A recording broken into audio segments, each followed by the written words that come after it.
Baik, masih setengah dua, masih bisa 5 jam lagi ya. Silakan 3 orang dulu, silakan. Yuk. Ya Mas maju Mas, 2, silakan sini aja dekat sini. Oke, satu lagi dari sana. Oh ya maju Mas, yuk maju. Oke, maju aja. Sini Mas, sini Mas. Assalamualaikum warahmatullahi wabarakatuh. Kula Hizbun Mbah saking Tulungagung. Riyen nika jenengan pas teng Tulungagung nate ajenge jelasne babakan longan, Mbah. Terus niki kula nyuwun jenengan jelasne masalah niku. Terus sing kaping kalih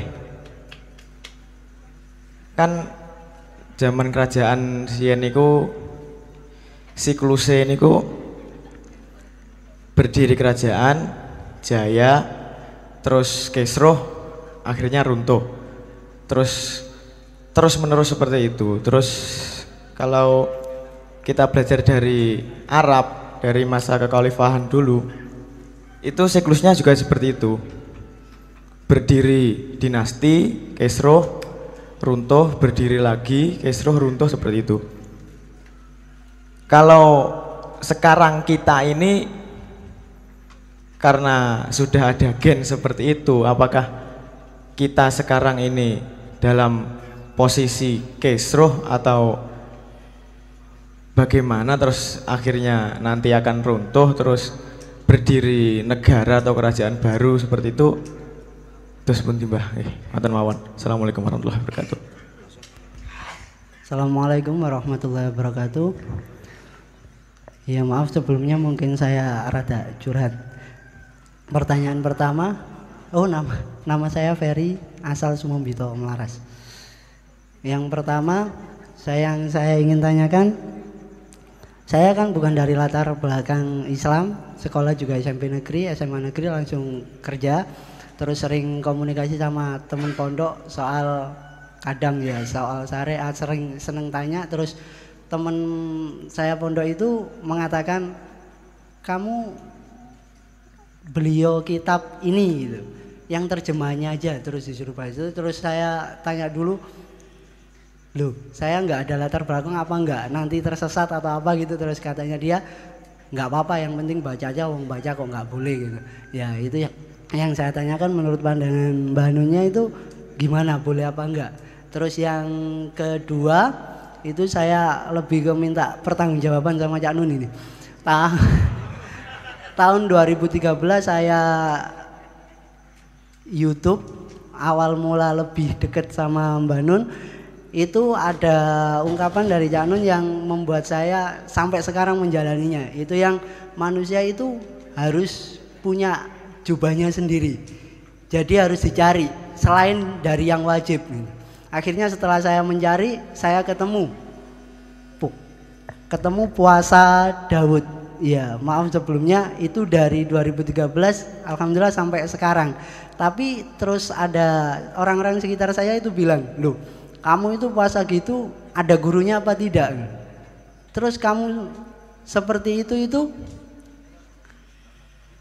harus diijazahkan gitu, kamu harus ke guru dan gini dan lainnya. Setelah saya pikir-pikir, padahal sebelumnya saya menganggap ya ini saya menemukan di sini dan saya merasa banyak perubahan dan luar biasa dari hal ini. Terus yang kalau memang itu perlu digurukan, saya mohon sangat Cak Nun, mohon saran saya harus bagaimana, apa itu harus tetap berlanjut atau tidak. Ya kurang lebih itu aja, terima kasih. Assalamualaikum warahmatullahi wabarakatuh.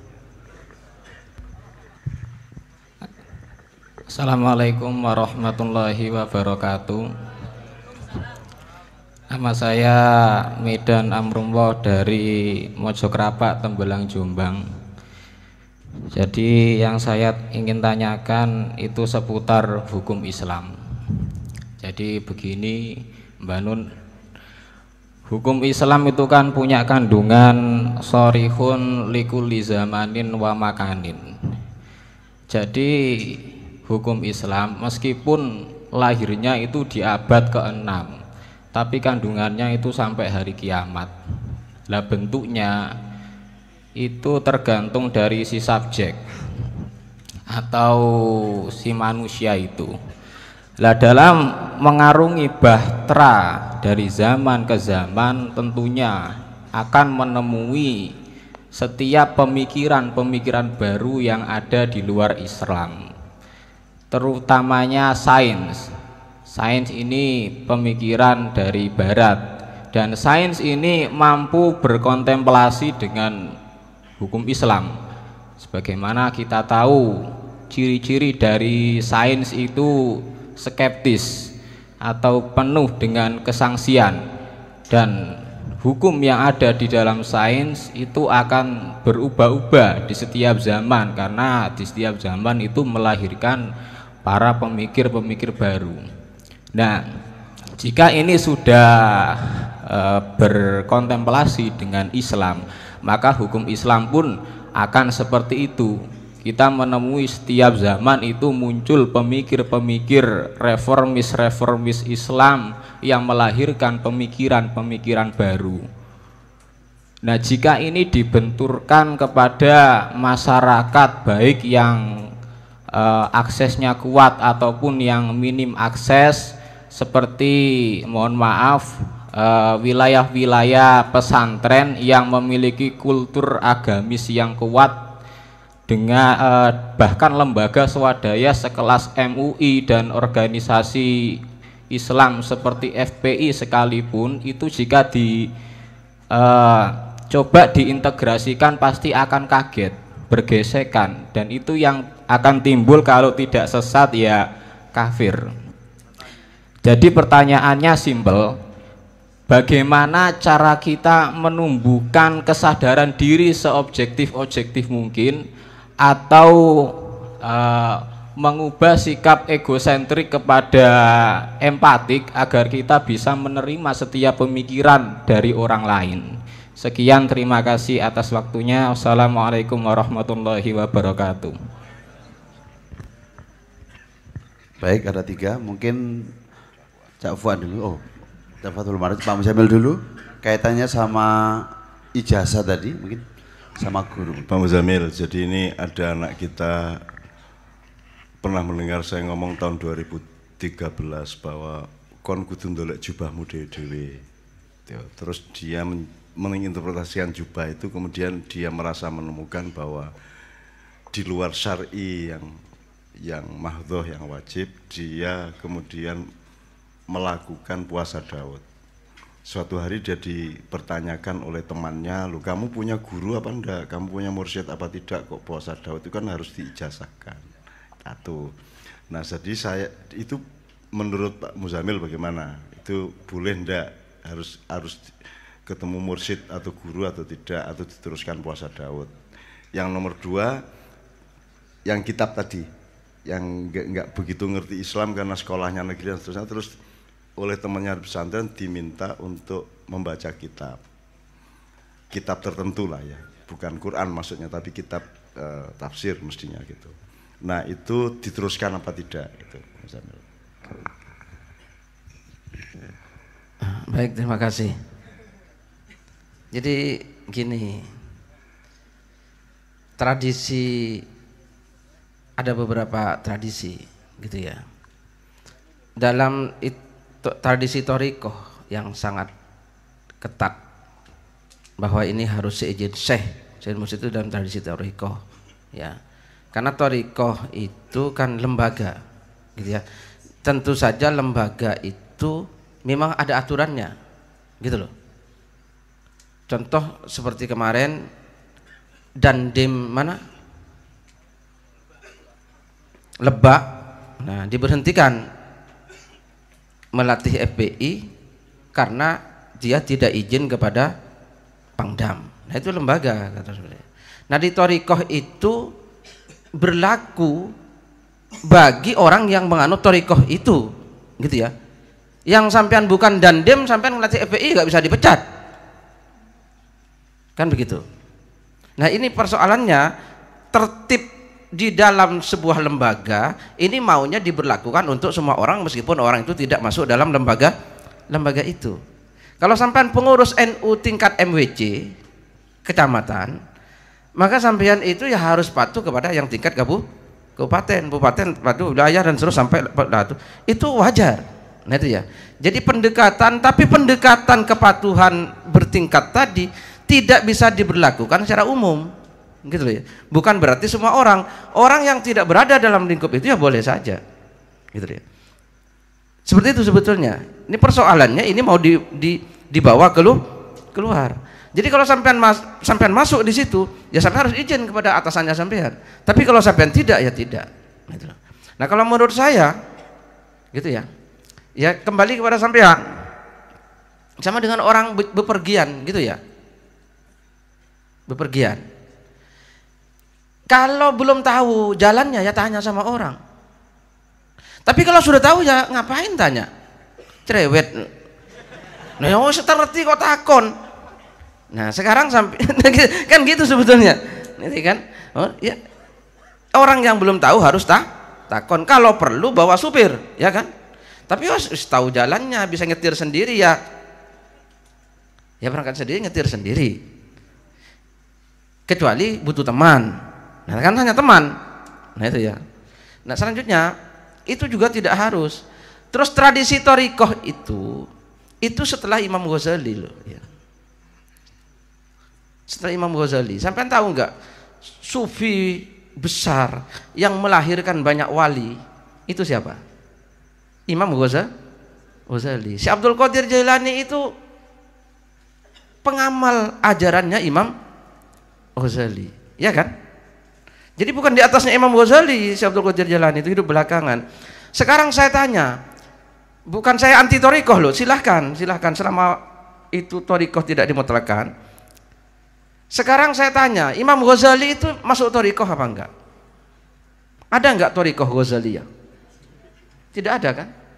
Yang ada itu thariqah Qadiriyah yang bernisbah kepada si Abdul Qadir Jailani, ya kan, yang besar sekali. Naqsabandiyah, Imam Bahauddin An-Naqsabandi. Thariqah Asyadiliyah yang bernisbat kepada Al-Imam Abul Hasan Asyadili. Thariqah Ar-Rifaiyah yang bernisbat kepada Al-Imam Said Al-Imam Ar-Rifai, gitu ya. Thariqah Badawiyah yang bernisbat kepada Al-Imam Ahmad Al-Badawi, gitu ya. Imam Ahmad Al-Badawi itu mandi sendiri. Oh iya, karomahnya itu. Ya. Jadi mandi sendiri. Piye caranya orang ngerti, tapi keterangannya begitu. Gitu ya. Dan seterusnya. Itu ya. Nah tapi itu semua kan di bawahnya Imam Ghazali, ya. Dan Imam Ghazali ada thariqah Al-Ghazali? Tidak ada. Nah gitu ya. Bukan saya anti thariqah, gitu ya, dan seterusnya. Jadi tergantung sampai di situ apa enggak, gitu ya, Mas ya. Tidak apa-apa. Gitu. Nah kemudian ada Imam Abdul Wahab Asy-Sya'rani, ya. Imam Abdul Wahab Asy-Sya'rani itu gini. Dia itu muridnya Imam Ali Al-Khawaz, ya. Dia muridnya Imam Ali Al-Khawaz. Imam Ali Al-Khawaz ini jadi wali sejak anak-anak, ya. Sejak anak-anak jadi wali Imam Ali Al-Khawaz. Dan itu gurunya Imam Sya'rani. Nah, dulu Imam Sya'rani tulisan-tulisan awalnya selalu menyebut gurunya Ali Al-Khawaz. Tulisan-tulisan akhir Imam Sya'rani tidak menyebut guru-gurunya. Kenapa? Karena dia tidak mau gurunya jadi hijab antara dia dengan Allah Ta'ala. Jadi orang itu butuh ini komandan, ini ketika dirinya juga belum setara dengan komandan. Kalau orang yang sudah komandan ya nggak perlu dikomandani. Nah gitu. Jadi itu juga tidak mutlak, gitu. Imam Sya'rani akhir-akhir tidak, gitu ya. Sampai lihat baca Imam Sya'rani itu dan itu seterusnya, ya. Jadi tidak mutlak itu. Terus yang kedua apa tadi? Jadi Mas Ferry ini minta tanya tadi, ya. Apakah dia perlu diijazai? Ya. Tidak wajib. Tidak wajib. Ya. Okay. Karena dia menemukan sendiri caranya tadi. Iya, nggak apa-apa. Inspirasinya dari Cak Nun, dia menemukan sendiri gitu. Iya, nggak apa-apa. Okay. Ya. Kemudian membaca kitab yang tanpa dia ngerti tadi, artinya nggak punya dasarnya, disuruh baca kitab, baca aja terjemahannya, boleh nggak gitu? Ya kalau baca kan boleh. Jangankan baca kitab, baca komik juga boleh. Baca apa saja boleh. Kan yang penting kita berpikir, kan gitu ya. Yang penting orang baca itu jadi subjek. Itu beliau jadi subjek, jangan jadi objek. Jangan konsumtif tapi produktif. Nah, salahnya kita itu kalau baca ini terus harus ini ya akhirnya kita bingung sendiri. Baca tapi harus jadi subjek, jadi fa'il, jangan jadi maf'ul gitu loh. Saya kira seperti itu. Oke, terus dari Amrullah tadi soal skeptis, jadi tentang dia agama dan itu umum tadi. Jadi ada longan, kemudian sain tadi ya. Sain ya, dua itu.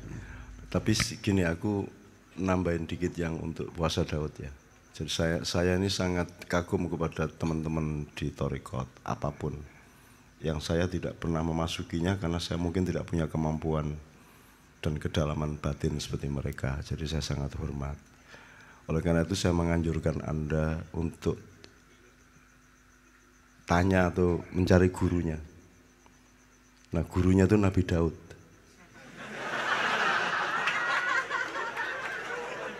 Itu namanya puasa Daud, itu berarti Anda menjalankan Thariqah Daudiyah. Sehingga nanti Anda harus tanya ke Nabi Daud. Itu. Sing duwe Nabi Daud, sing nglakoni sing nemokno awale ya Nabi Daud, kok kon takon nang liyane. Ya, jadi mulai saiki ya apa carane kon kepingin njaluk Gusti Allah sampean temokaken Nabi Daud. Nek gak kepetune ya sing penting kon nang sawah Daud kono.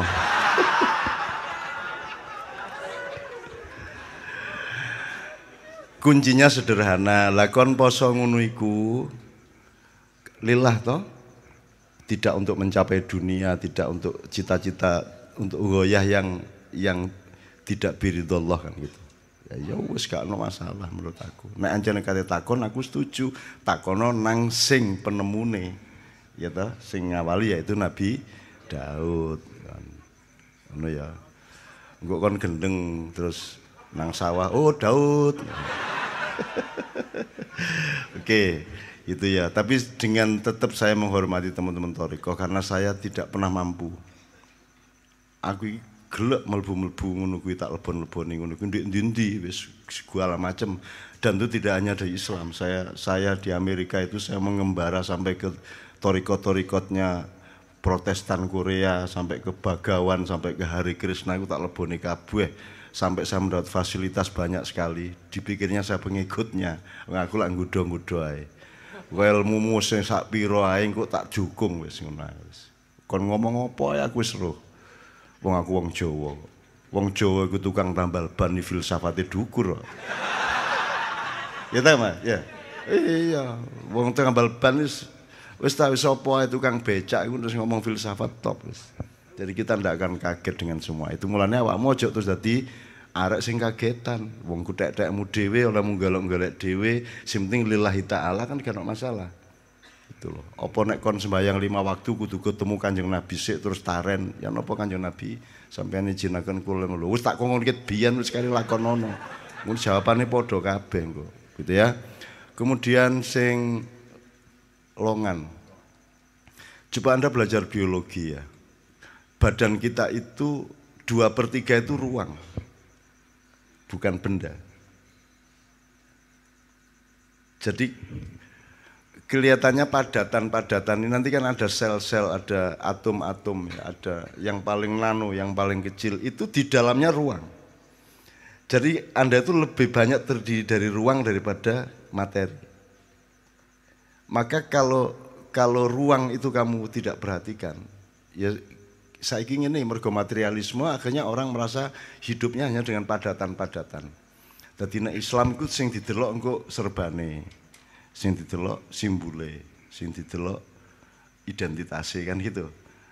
Akhirnya nek pengajian ngene iki gak diakoni mergo duduk kiai kok iku budayawan kok kan gitu.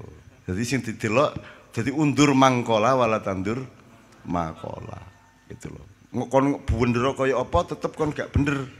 Mergo kon duduk kiai kan gitu. Jadi nafsira kaya apa nek kon tidak diakui sebagai mufasir dengan identitas sebagai mufasir ya kamu tidak diakui. Jadi orang sekarang itu berpikir materialistik. Berpikir materialistik itu nek cara lawas jenenge penyembah berhala. Jadi sekarang itu kita tuh nyembah berhala tapi gak paham kalau kita menyembah berhala. Karena pedoman kita yang primer adalah materialisme. Materialisme itu duduk soal harta benda dan sugih tok.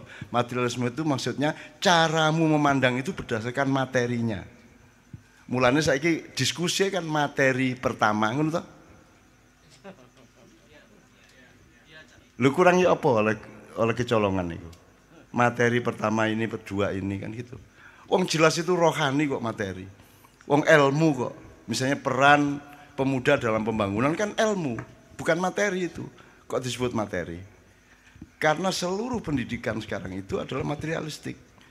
Kalau mau diturutin semuanya ateistik.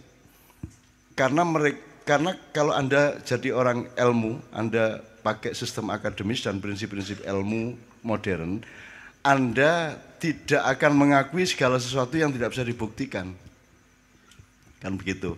Begitu Anda tidak bisa mengenali Tuhan dan Tuhan tidak bisa diteliti, Tuhan tidak bisa dirumuskan, tidak bisa dianalisis, maka Tuhan tidak ada, kan you know? Aslinya kalau kamu menjadi sarjana modern, kamu itu ateis. Meskipun manusianya mergo kon wong desa tetap sembahyang, kamu tidak ateis sebagai manusia, tapi sebagai sarjana harus ateis. Asline. Bahkan kamu tidak boleh menjadi dirimu sendiri. Jajal nggayo skripsi sing omonganmu dhewe. Diterima tak gak? Selalu ini kata siapa? Menurut ini menurut siapa? According to whom? Kan gitu.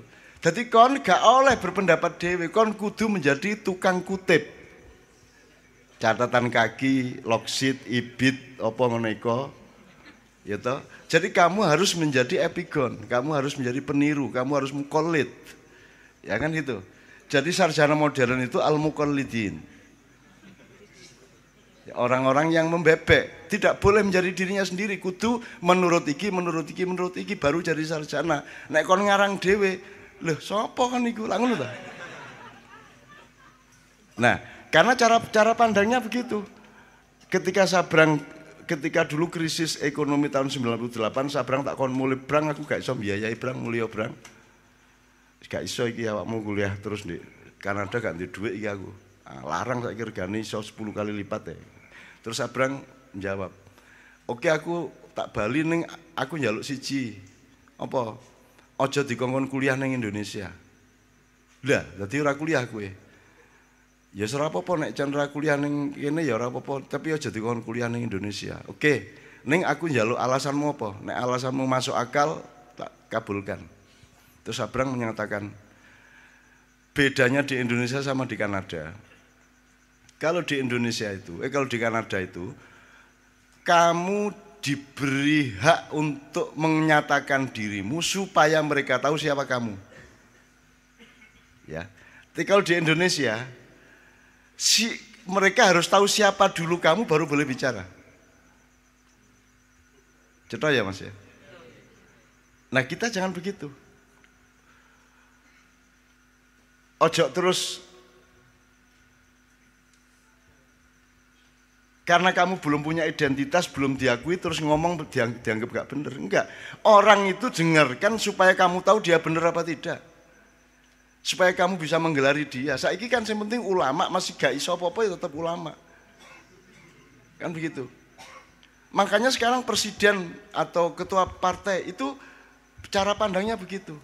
Kapan-kapan saya jelaskan bahwa yang kita alami sekarang adalah negara dengan fakta kerajaan. Di mana setiap orang itu jiwanya masih jiwa ngawulo, gustinya dalam arti raja. Jadi semua parpol itu kerajaan. Dan kerajaan terbesar adalah kerajaan Bung Karno. PDIP dia apa-apakno tetep anak Bung Karno. Engko nek maring ngono ya putune Bung Karno. Itu kerajaan, bukan republik sama sekali. Itu bukan partai modern. Aku gurung tega ngomong ngono. Kan gitu. Ya nang awakmu aku ngomong ngono. Tapi nang yang bersangkutan gurung tega. Gak penting anak Bung Karno ngerti apa-apa gak penting. Sing penting anak Bung Karno. Dan kalau ada pilkada besok asal calon PDIP mburine mesti gambare Bung. Karena ini kerajaan, tetap rajanya Bung Karno yang terbesar. Maka keputusan PDIP ya tetap Megawati endingnya. Demikian juga kerajaan SBY. Agus jadi cagup apa tidak itu bukan keputusan rapat Demokrat. Itu keputusan SBY. Wis kabeh sendika dawuh.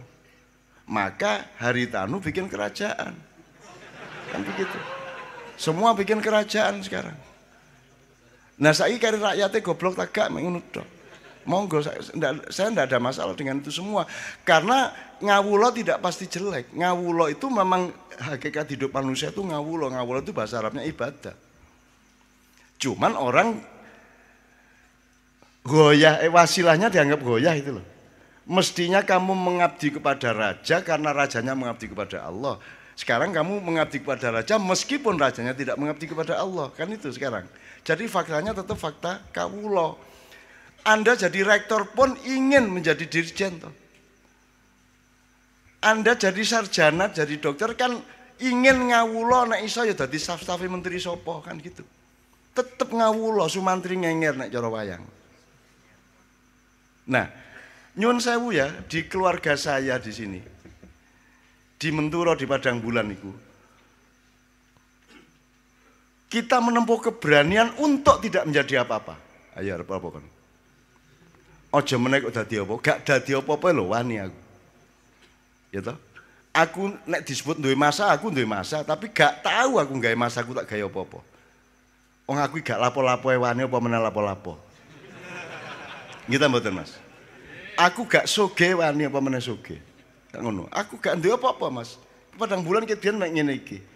Itu termasuk rahmat Allah untuk kita. Sementara rahmat Allah untuk teman-teman ono kayak nggontor iku ngidu dadi pesantren. Ngentut dadi pesantren. Saking rahmatnya Allah luar biasa. Yaitar iku jret dadi hotel, jret dadi restoran, jret dadi apa. Kene iki lho, tuku boto 10 lho masalahnya le. Tapi itulah rahmat kita. Jadi ada rahmat yang berupa rezeki materi, ada rahmat yang berupa puasa materi. Semuanya rahmat. Wis nek kon kepengin gak stres, rahmat. Wis ngono koyo Marquesot, diel. Ya toh, rahmat. Wis ngono iki rahmat iki. Kon oleh bojo alus ya rahmat, oleh bojo cerewet ya rahmat. Wis ngono ae. Wis to, trimon sebagai rahmat Allah, mesti Gusti Allah terharu engko kon dikeki hikmah. Ngono lho. Wis saiki rabi sak kepethuke arek wis baba wis. Angger gak muni mbek ngono wis.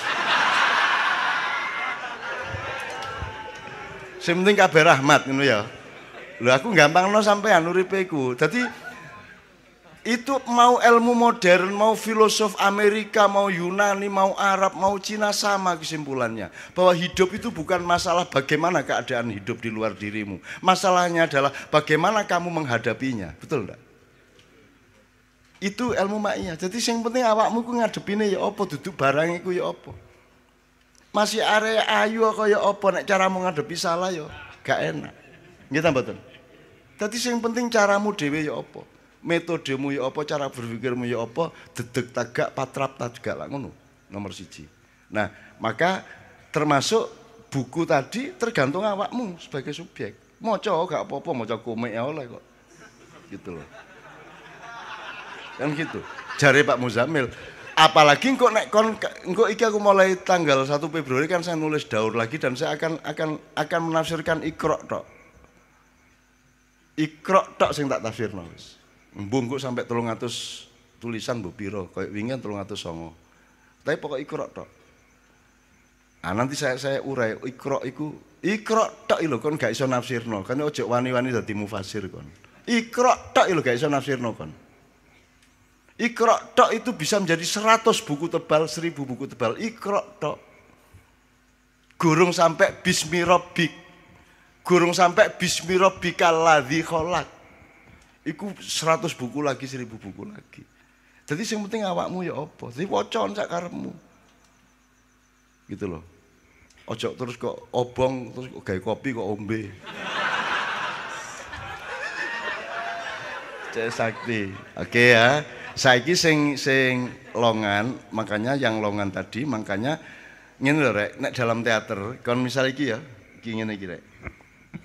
Kon nek teater di panggung lungguh kene iki. Nek iki ana longane. Engko kon lungguh kuno iku iso luwih apik pikiranmu, luwih tahan awakmu. Lungguh nek kuno iku iso enak mergo ana longane. Ini fakta yang belum dianalisis dan belum diteliti. Aku cuma ngerti ngono tok. Paling ngono iku. Karena dirimu itu terdiri dari longan-longan, lobang-lobang, ruang-ruang. Gitu loh. Kamu itu kosong sebenarnya. Maka Allah menawarkan iman, menawarkan cinta, menawarkan Islam kepadamu untuk mengisi ruang kosongmu itu, lubang di hati. Jarine leto. Gitu loh. Itu namanya longan. Jadi longan itu penting. Kon nek nganggo dipan, ojo gak nganggo longan. Kudu ono longane. Itu akan sangat mempengaruhi kompatibilitas jiwamu selama tidur maupun selama bangun. Kudu ono longane. Nek kon nek kotak ngene iki tok terus kok gawe turu gak rasane seje wis ta. Ya ta gak? Wis ta nek iso ono longane. Itu pun menambah kamu rajin. Longan tuh mergo kok kotor, ono sawange kok resiki. Itu akan menambah frekuensi kerajinanmu dan seterusnya lah. Akan banyak manfaat untuk hidup. Nah, itu salah satu maknanya, banyak sekali. Kalau kamu melihat Candi Prambanan dari atas, numpak helikopter, tapi ya mustahil lah awakmu numpak helikopter. Dapurmu. Aku ki yo ngongkon-kon sing gak mungkin kok lakoni. Numpak helikopter ya opo. Kok nek ndelok tekan ndukur. Ya, aslinya, tapi sekarang udah dirubah karena orang modern tidak mengerti. Masjid sekarang tidak diperhitungkan berdasarkan wasama arafah wa wadu al-mizan. Tidak dihitung berdasarkan wan najm wasajaru yasjudan. Tidak ada arsitektur yang memperhitungkan Allah dan alam semesta. Kalau kamu melihat masjid-masjid lama, itu ada proses transisi. Misalnya di Jogja, alun-alun kamu mlebu masjid, itu ono beberapa tahap sebelum kamu masuk ke beranda, sebelum kamu masuk ke masjid. Itu ada proses psikologis dan spiritual. Dan itu dibimbing oleh tata ruangnya. Dadi nek kon mlebu teko lor nek masjid gede Jogja iku engko kon mlebu lorong adoh kait wudu. Karena kamu membutuhkan proses transisi untuk menuju titik khusyuk ketika kamu sudah dalam masjid. Nek masjid saiki lak gak wis bleng, sing penting ketok materialisme. Masjid saiki lak sing diperhitungkan materi, ketok motone ya apa lak ngono tok. Itu yang disebut materialis. Itu yang disebut materialisme. Ojo rumah samu nek masjid berarti bebas dari materialisme. Enggak. Masjid sekarang dibikin berdasarkan arsitektur materialistik. Ngono ceritane. Ya. Nah, jadi sekali lagi lubang tadi, dirimu itu lubang, di dalam dirimu itu lubang. Maka Allah mengisi dengan dirinya sehingga masuk ke dalam dirimu, sehingga engkau berdialektika, engkau bergetar. Kadang Allah di dalam dirimu, kadang engkau dalam diri Allah. Kadang engkau mengatakan la ilaha illallah, la ilaha illa huwa, la ilaha illa anta, la ilaha illa ana, sapi turute. Tapi ojo terus kok resmikan sebagai torikot, sebagainya gak usah. Dan kamu juga ndak usah Cak Nun ini torikotnya apa? Ojo adik takon aku pro FPI ta pro Ahok. Ojo takon aku pro NKRI. Karena aku ini pro Islamis apa pro nasionalis? Itu cara berpikir apa itu? Kok Islamis dipertentangkan dengan nasionalis? Itu cara berpikir apa? Aku ini karena aku Islam, maka aku nasionalis. Karena aku nasionalis dan aku menyadari dan menghayati tanah air yang luas, yang kaya raya, maka aku menjadi Islamis. Dialektika itu bergetar terus. Enggak mungkin aku nasionalis tapi tidak agamis. Gak duwe matur nuwun tak karo sing gawe laut dan darat. Maka saya akan Islamis. Jadi enggak ono golongan Islamis, golongan nasionalis. Itu permainan politik dan itu tipu-tipuan orang modern untuk memperdaya rakyat kecil. Justru karena aku Islamis maka aku nasionalis. Kenapa? Karena yang nyuruh saya hidup di sini, lahir di sini menjadi orang Jawa, orang Indonesia adalah Allah. Maka amanat Allah adalah khalifah fil ard. Dan aku itu gak di Amerika, di kene. Kan gitu. Khalifah saya wilayahnya di sini nih. Dan itu wajib. Oleh gak ganti khalifah di dunia. Wajib. Wong ini ja'ilun fil ardi khalifah kok. Tidak ada kata-kata perintah, tapi itu hakiki, bahkan lebih dari perintah, itu niscaya. Aku menciptakan gedhuk, moro-moro dadi gendelut. Ya gedhuk, wajib itu hukumnya kan gitu. Masa kewajiban harus melalui perintah.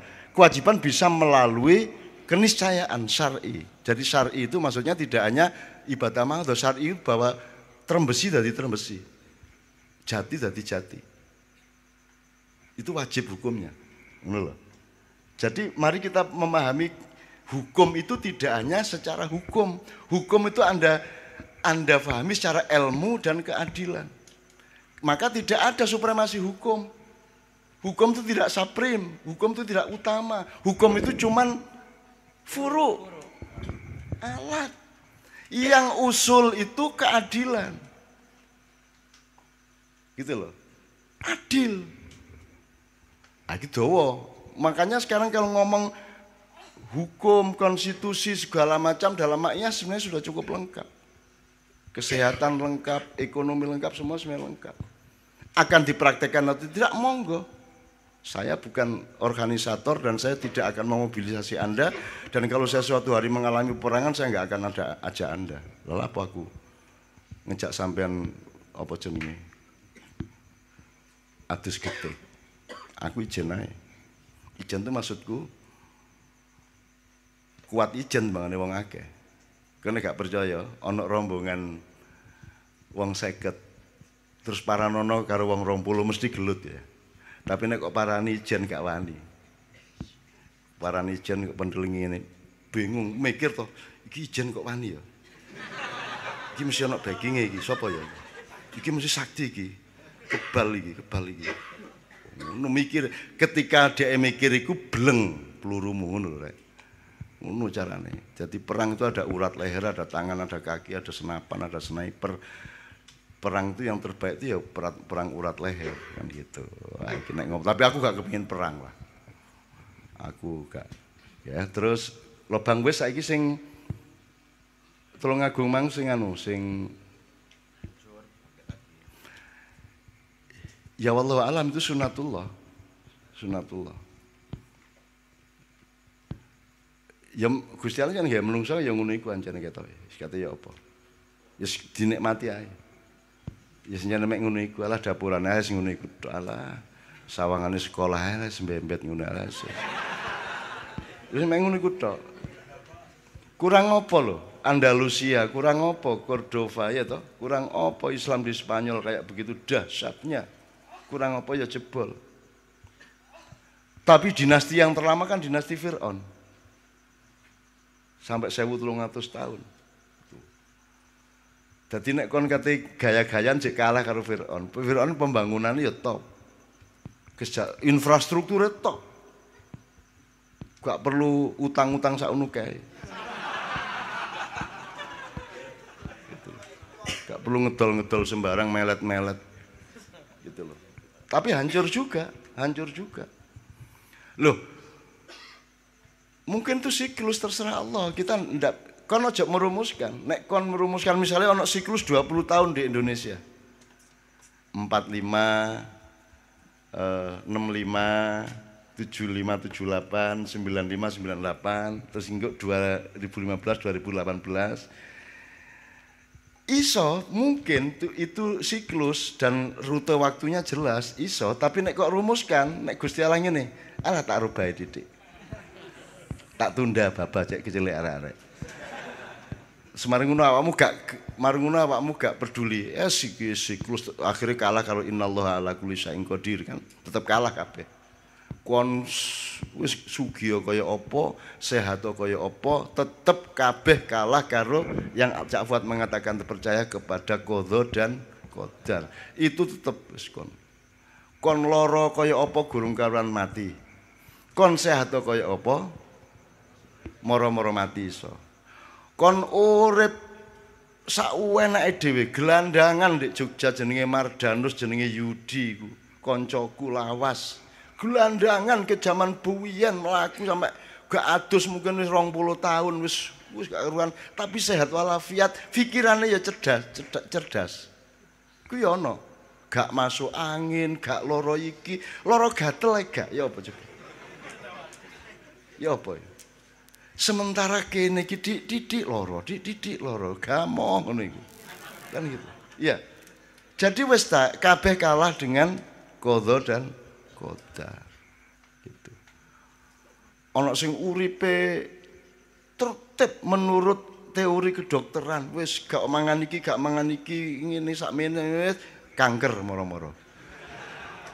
Dan takono dokter, ana ada dokter sing iso ngomong apa sebabnya wong iki kanker, gak ana sing iso jawab. Semua itu kalau ngomong itu spekulasi. Mulane nek ngarani kok rokok menyebabkan iku ya ngarang. Rokok menyebabkan mati, gak rokok ya iso menyebabkan mati padha ae. Padha ae. Gitu loh. Nek rokokan malah mati ya arek ya. Siji meneh iku. Gitu ya. Jadi saya kira siklus itu gini, posisi manusia itu tawakal. Pokoknya sinau nang Nabi Sulaiman. Mesisan ya. Kan wis Daud kan, ndelok Nabi Daud kan Nabi Sulaiman. Kan wong loro bendina kan mesti ketemu Nabi Daud.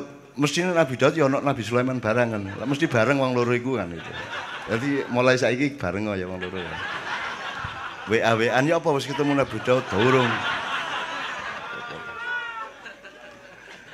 Nabi Sulaiman itu memastikan pada suatu malam Pak Muzamil ya, pada suatu malam dia bertekad saya akan tiduri istri saya 1000 orang ini. Karena aku ingin memiliki pewaris kerajaanku. Wes dituroni 1000. Mbuya apa carane? Pencolotan wengi.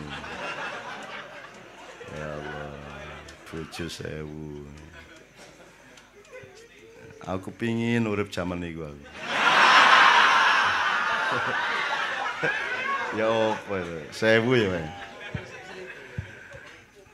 Dan karena dia bertekad dan memastikan bahwa kalau dia meniduri istrinya akan punya banyak anak.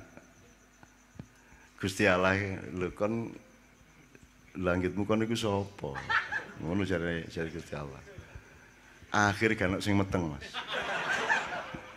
Meteng situ tok lahirnya cacat pisan. Ya. Anak Nabi Sulaiman lahirnya cacat pisan, dhek sedih dipangku anak ndek singgasana iku. Terus dihibur karo jin-jin waktu itu. Kan pasukan dia nomor 1 jin, nomor 2 burung, nomor 3 manusia. Manusia itu pasukan ketiga, jadi pasukan utamanya jin, pasukan keduanya manuk. Jadi kon saiki nek kepingin diarani Dek Nabi Sulaiman golek manuk, ngingu manuk. Kok ngingu manuk? Anu niki titipane Kanjeng Nabi. Saiki lak ngono wis percaya wis pokoke angger kon serban untuk mbangir titik Habib.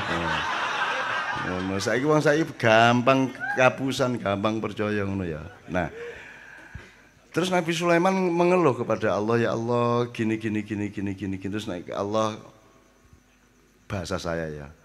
Lah kon niku ya apa sih man. Kon kok wani-wani nentokno nek mari kok turuni bojomu terus meteng. Ku sing ngarani ku sapa? Sing garae meteng kula aku sih. Kon kok gak njaluk tolong aku. Kon gak ngomong insyaallah.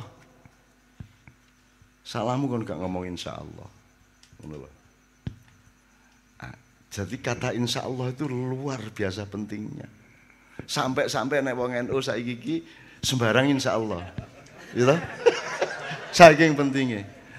Nang ndi iki kesusu? Insyaallah kudu ngising.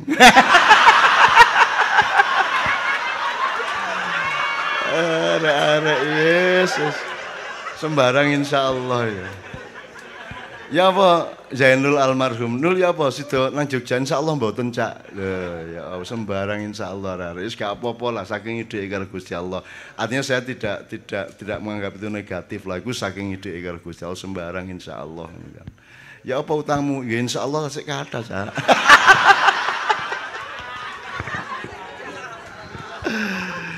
Stop. Ngono ya. Cukup ya, Yus ya. Oke, ya. Sing apa?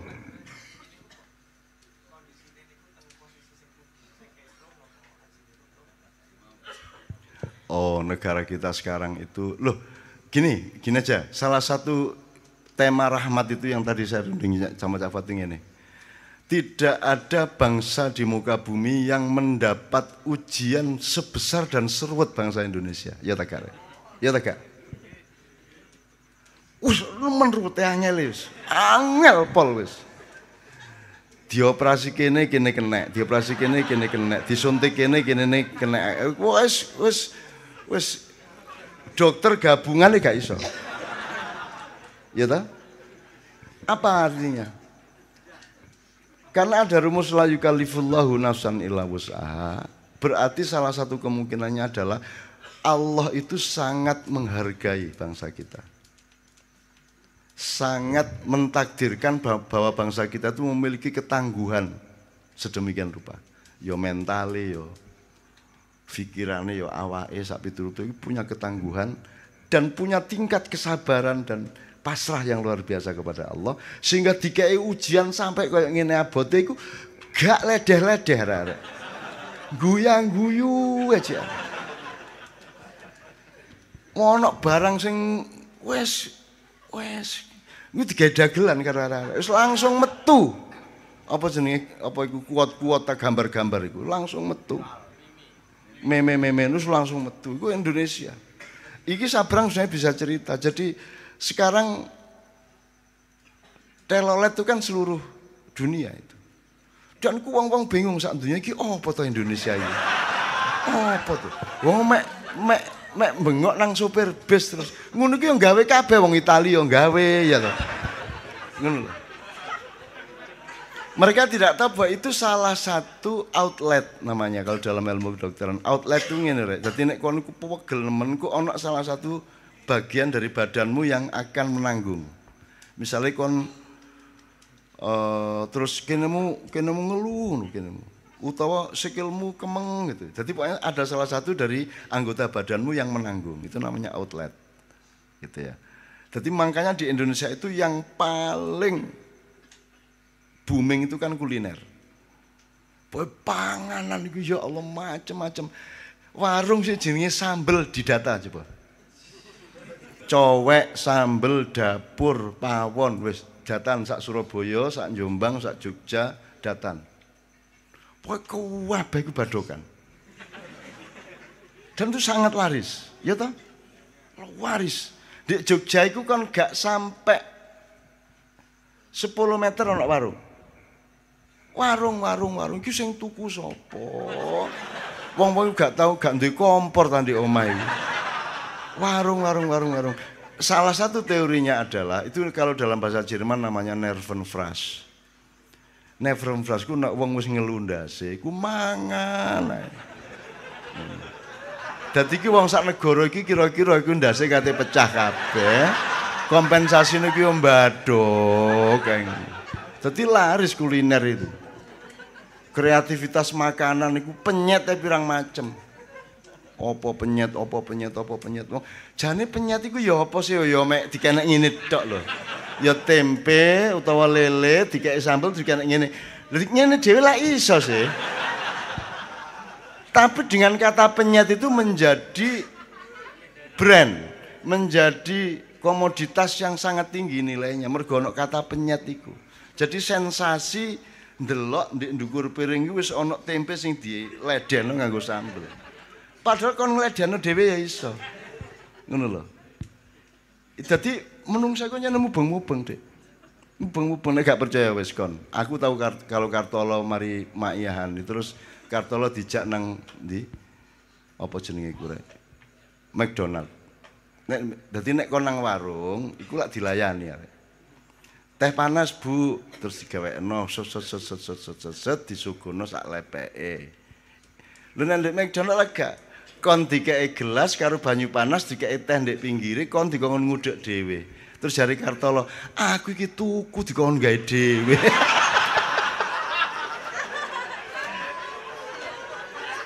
Tapi bagi manusia kelas tertentu itu sensasi, dia bikin sendiri itu sensasi. Iya apa katene kon? Wis dunya iku mancane ngono iku tok. Innamal hayatud dunya illa laibun walahun. Jadi ada banyak unsur-unsur sing dulinan-dulinan ngono iku. Lah iya ya apa sih? Mubeng-mubeng ngewohi lah cara Jawa Timur ngewohi ngene terus ngene marune ngene lah iya. Titik dipenyet ngono wis wah dadi komoditas nasional. Mas Maknyus. Bayangkan acara TV yang paling terkenal dulu yang ratingnya tinggi kan Badokan. Sampai saiki toh. Maknyus sing opo. Anda tahu siapa yang pertama itu Bondan toh? Bondan itu jangan pikir dia penggemar makanan. Bondan itu seorang wartawan senior, dia seorang esais, seorang ilmuwan yang sangat bermutu di eranya dia. Dia setingkat Gunawan Muhammad, setingkat waktu itu sopo Umar Khayyam, setingkat yang orang-orang Lipi lah. Itu uang pinter. Mungkin dia ngeluh ndase lapo iki negara koyo ngene. Alah sopo ya. Alah. Ya wis akhire Bondan wis ngene wis Badokan ae wis. Wis ta wis rakyat Indonesia wis pokoke dijak nang warung ngono ae wis. Akhire kan dhek nggawe acara sing merintis kan dia yang acara kuliner itu sing Maknyus itu kan. Itu Bondan. Dan rata-rata anak sekarang enggak tahu Bondan itu bukan seorang penggemar makanan, dia seorang esais, dia seorang kolumnis, dia seorang ilmuwan yang sangat bermutu. Cuman dia ya saras-sarasen. Alah tae arek-arek wis gak wis angger kayak Badokan mesti meneng cangkeme kan. Itu ya Dek ya, jelas ya. Ojo terlalu dipikirkan tuh ndak primer kok Dek. Ndak usah terlalu dipikirkan, wis dialami, dinikmati ngono ya. Oke, berikutnya. Assalamualaikum warahmatullahi wabarakatuh. Nama saya Iksan, asli dari Kebumen, Jawa Tengah. Saya ingin menanyakan pada Cak Nun, saya melihat dari sisi dunia pendidikan, di mana adanya perbedaan yang dari tadi sudah diceritakan Mbah Nun itu, semua kayak semakin ruwet gitu loh. Dan saya mendapatkan terminologi baru dari pendidikan yang saya pahami, adanya pendidikan multikultural. Itu salah satunya yaitu bahwa kalau sekolah, salah satu contohnya itu sekolah kalau bajunya sama diseragamkan, kemudian beda dengan sekolah lain seragamnya, itu akan menimbulkan konflik. Maka dari itu adanya pendidikan multikultural itu akhirnya mungkin saya nggak tahu, atau dibebaskan bajunya biar nggak ada konflik atau gimana. Dan kalau saya melihat di Maiyah sendiri ini kan sangat multikultural saya rasa. Nah, kalau menurut Cak Nun sendiri itu bagaimana tentang apa itu pendidikan multikultural, yang apa betul atau tidak, atau bagaimana kalau memang betul konsep yang benar itu seperti apa atau gimana? Matur nuwun. Assalamualaikum warahmatullahi wabarakatuh. Assalamualaikum warahmatullahi wabarakatuh. Nama saya Andi. Saya dari tadi nunggu ditunjuk untuk boleh tanya. Jadi gini, dari Mojagung sendiri Pak. Gini Cak Nun, kan kebanyakan orang memilih pemimpin itu adalah orang pintar. Tetapi mengapa di negara kita sendiri pimpinan-pimpinan kita sudah pintar tetapi tidak bisa mengolah Basnas secara baik, padahal zakat itu berpotensi untuk kesejahteraan bagi rakyat. Sedangkan saya pernah membaca suatu data itu Basnas mengelola sekitar kurang lebih 217 triliun, tapi yang diberikan ataupun yang didanakan kepada masyarakat itu kurang dari 1%. Nah, lalu yang ingin saya tanyakan menurut Cak Nun, enaknya kita memiliki pemimpin yang pintar apa yang ngerti? Terima kasih. Assalamualaikum warahmatullahi wabarakatuh. Saya Arif dari Ngudo. Yang sebelumnya Cak Nun dapat salam dari teman saya yang hari ini tidak bisa hadir. Yang saya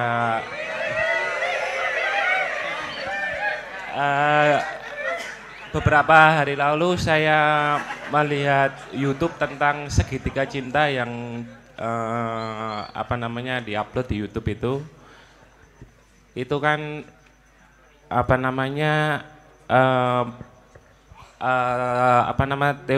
teorinya dari Cak Nun itu kan dari antara segitiga cinta itu yang apa ya, itu kalau saya pahami itu dari diri saya sendiri memang bermanfaat, apa namanya, sedikit banyak saya bisa menemukan apa yang harus saya lakukan. Lah terus ini kalau dari kita ruang lingkup yang luas secara Indonesia, negeri kita ini, kata Cak Nun, apa namanya, lalu-lalu dulu kan kita ini generasi yang akan apa ya, memimpin Indonesia, perubahan Indonesia dan sebagainya. Yang saya mau tanyakan gini, langkah konkret apa yang bisa kita lakukan atau teman-teman Ma'ya lakukan untuk Indonesia mendatang? Kalau mungkin dari segi apa namanya, menyebar kebaikan dan teman-temannya mungkin insya Allah kita mampu, tapi untuk melangkah ke depan gimana kita apa yang kita lakukan untuk Indonesia, itu mungkin ada langkah-langkah yang harus kita lakukan gitu. Terima kasih. Nanti Pak Muzamil tolong hal-hal yang Pak Muzamil akan bisa tambahkan, tolong ditambahkan. Yang pertama soal pendidikan multikultural. Jadi gini, itu soal cara melihat keadaan. Jadi soal Iqra sebenarnya, kasus Iqra. Kalau di Ma'iyah kan ada teori bahwa hidup itu kan mata rantai sebab dan akibat. Di mana sebuah akibat akan menjadi sebab dari akibat berikutnya dan seterusnya. Jadi orang tidak bisa menyalahkan kok saiki gotong royong, terus dijak gotong royong. Itu dia tidak ngerti sebab akibat. Saiki mergo seragam terus musuhan karo seragam sing liyane, terus akhirnya gak oleh seragam. Jadi dia hanya melihat akibat, dia tidak mencari sebabnya. Sekarang kita bentrok, katanya sekarang wah merebak konservatisme dan intoleransi kan gitu. Itu akibat. Jadi iki ono dunya dipimpin oleh sekelompok orang ingin berkuasa di seluruh dunia dan memiliki atau ngerampoki harta benda yang ada di bumi dengan cara melakukan provokasi-provokasi supaya rapuh. Wong Islam diadu domba, Indonesia diadu domba. Akhirnya cara mengadu dombanya ya lewat ideologi, lewat simbol-simbol, lewat pendidikan, lewat koran, lewat segala macam. Akhirnya bentrok. Salah satu akibatnya adalah anak SMA bentrok satu sama lain. Itu akibat, bukan sebab. Nah, terus mari ngono sing kok salahno seragame. Gitu kan. Sama dengan kenapa sih kok muncul, Afwa tadi sudah mengatakan kenapa kok muncul kelompok-kelompok yang radikal, yang ekstrim? Karena tidak tahan terhadap ketidakadilan. Jadi kalau mau membuat orang itu aman satu sama lain dan lega satu sama lain, bikin keadilan. Selama ketidakadilan tidak kamu laksanakan, maka setiap orang tidak percaya satu sama lain dan akan menjadi pemarah satu sama lain. Jadi urusannya ketidakadilan yang harus dirubah menjadi keadilan. Dan itu berlangsung nasional maupun global, gitu loh. Nah, karena adu domba global itu maka kemudian kita bentrok, termasuk arek-arek sekolah melok bentrok. Untuk apa orang sekolah, anak sekolah tidak bentrok, wong bapaknya ya bentrok kok. Kan itu akibat toh. Saiki arek SD, arek rolas wis nggawa bendung, nggawa parang, nyerbu SD lain ya wis ono di Semarang. Apakah itu soal moral? Bukan soal moral. Itu contoh dari orang tuanya seperti itu. Pendidikan, akselerasi pendidikannya memang seperti itu. Gitu loh. Jadi jangan disalahkan anak-anak itu, mereka niru aja kok dari bapak-bapaknya. Jadi pendidikan multikultural tidak akan sukses dengan yang Anda lakukan tadi itu. Wong diagnosisnya salah. Akar masalahnya itu bukan itu. Akar masalahnya itu orang memang dibikin tidak percaya satu sama lain. Dibikin pecah antara Sunni dengan Syiah, NU dengan Muhammadiyah, Salafi dengan non-Salafi, Salafi Wahabi melawan NU. Dibikin pecah belah satu sama lain. Akhirnya terjadi bentrok-bentrok. Kemudian anak-anaknya yang melok bentrok. Kok tiba-tiba ada sekolah terus gak ngerti seragam, gak ketoro kan gitu. Itu padha wae karo mengubah nasib dengan merubah, dengan kon nggawa gladi garis tanganmu kok roba-roba dhewe cek apik nasibe. Ndak bisa. Kalau rakyat kecil ndak pernah ada masalah multikultural to, Rek. Apa sih nek masalah awake dhewe? Wong buktine Ma'iyahane niki beres-beres gak ono masalah. Aja meneh kok beda organisasi atau beda lanang wedok campur gak ono masalah ndek kene. Bahkan langsung lanang wedok iku barange iku. berdekatan satu sama lain, tapi di sini kan jauh karena gagasannya tidak ada gagasan gender, tidak ada pikiran mengenai seks, tidak ada pikiran mengenai lanang dan wedok. Di sini adalah orang yang mencari kebenaran, orang mencari ketentraman, orang mencari kecerdasan dan ketajaman hidup, kan gitu. Jadi menurut saya pendidikan multikultural podo karo pendidikan anti korupsi. Jadi wong Indonesia ngene lho rek. Turu melumah terus gegere loro. Waduh keliru ya. Kudune miring ngiwa. Terus miring ngiwa. Bareng miring ngiwa gringgingen tangan kiwane. Sing bener miring tengen rek. Miring tengen. Paling ngono waduh kok kesleo iki pundak tengen iki. Nek ngono sing bener iki ketoke mengkurep. Akhirnya mengkurep sesek dodone. Akhirnya kembali ke ilmu lama. Nek ngono sing bener ya tetep melumah. Ngono mubeng terus melumah miring kiwa miring tengen mengkurep melumah. Bal sing bener iku turu ngadeg. Artine dalam keadaan ngadeg pun awakmu iso turu. Itu namanya kamu manusia yang sudah mateng. Turu itu tidak harus berbaring. Turu ki ndek kursi ya iso, ndodok ya iso, kan gitu. Ngenteni khutbah turu kok. Gak apa-apa agar nggak ngeledak kan gitu kan, gitu loh. Ngerti ya? Jadi itu menurut saya tidak akan jalan. Pendidikan anti korupsi kok angel-angel temen anti korupsi. Ngene loh, orang-orang tua disuruh memastikan bahwa anaknya terhindar dari mall wis beres. Wis menyangkut kabeh ku sak korupsine, sak malinge, sak narkobane, sak mendeme, sak wedokane segala macam. Mall wis cukup. Kenapa pendidikan mall itu tidak dikembangkan? Ikut tak wis cukup. Wis gak perlu akhlakul karimah wong ebung apa akhlakul karimah iku. Ku apa anti korupsi mubeng-mubeng korupsi ku apa? Iku mek gaya maling. Maling kan disebut koruptor kesuwen. Wong Indonesia senengane nutup-nutupi, talbis menghijab-hijabi. Dadi biyen pelacur, mari ngono lonte, mari ngono begenggek, mari ngono balon, mari ngono PSK apa? WTS, mari ngono PSK. Alah wis ta rek. Alah wis. Wis ta aja dawa-dawa bolak-balik wong mek kok tutup-tutupi. Jadi pendidikan multikulturalisme itu ya nutup-nutupi tok, ndak akan jalan. Harap tahu bahwa itu semua rekayasa asal usulnya. Dan orang di bawah ndak ada masalah. Sing bentrok iku sing kelas menengah ke atas. Wong nisor gak ono. Masya pilkada meneh bentrok pas kampanye, percaya bengine rundo bareng. Teplek bareng, gak ada masalah karena nonton JTV bareng, gitu loh. Wong cilik ndak ada masalah, antar agama gak pernah ada masalah kalau di rakyat kecil, menengah ke bawah ndak ada masalah, nggak ada masalah. Masalah pasti datang dari atas. Kalau dari atas berarti dari pusat, kalau dari pusat berarti dari kekuasaan global. Memang diadu domba, gitu. Sampai wong Dayak nyegat wasekjen FPI ndek, gitu loh. Karena kedua-duanya berpikir miring. Polisi ini ku nek karo wong Islam ku mendeli sing Polri ini. Wong Islam ku nek karo gak Islam sing bagian Islam ngono iku ya. Ku yang ngono mendeli mureng-mureng Jadi wong patah hati, Dek. Wong patah hati gak oleh radikal. Wong loro hati ki mesti radikal, masuk loro hati sopan. Loro hati kok sopan, loro hati kok toleran, yo gak iso ceritane. Wong kene wis sir-siran 5 tahun dadak ditinggal karo orang liya. Jadi kok toleran, yo gak iso. Apa tulisannya ndek truk iki kok? Apa jenenge? Apa iki lho sing duduk tunggu jandamu. Tidak dapat perawannya ya dapat pembantunya. Gak sing anu iki lho, apa nyantet ngono. Dukun bertindak. Apa jenenge, Dik? Apa?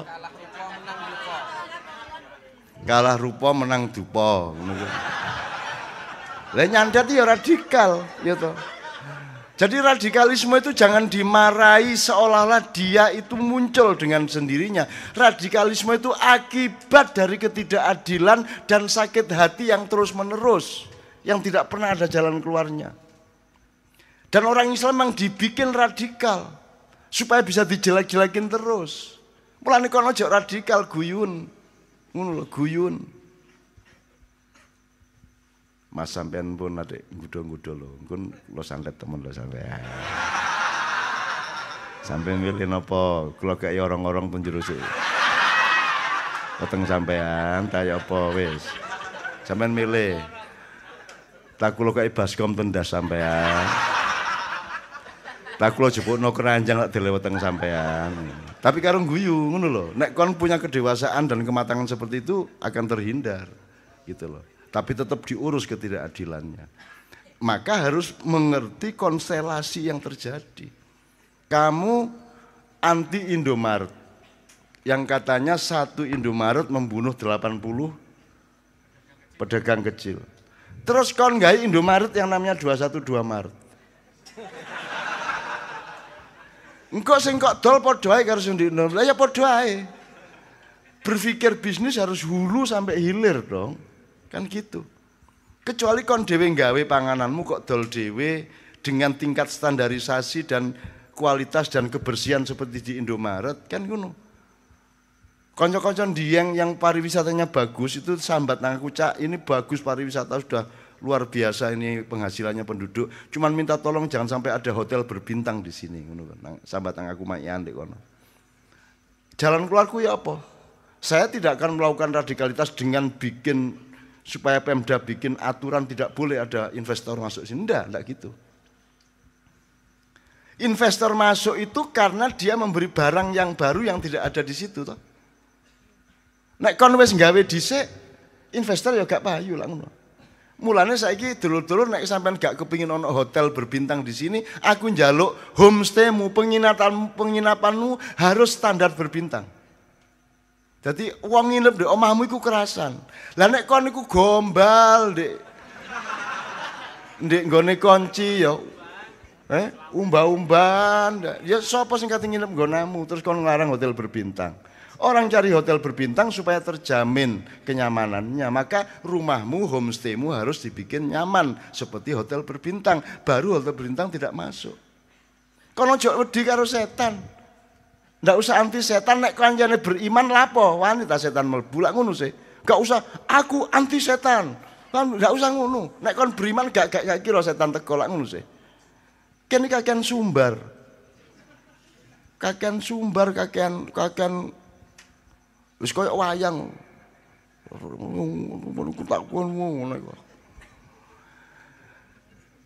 Ini orang memang pantas dipotong tangan dan kakinya. Ngomong ngono ta? Apa kok omong ngono? Potongan. Kan iku kesuwen ngomong tok ae. Sing gare perkara ngomongmu iku lho. Kan hitungan ancane kata kau potong wis tugelen mari ngono kan ro resikone. Aku gak apa-apa mlebu penjara. Ngono ta? Ya kok sumbar kadek ngono di medsosno. Ya apa sih kan niku?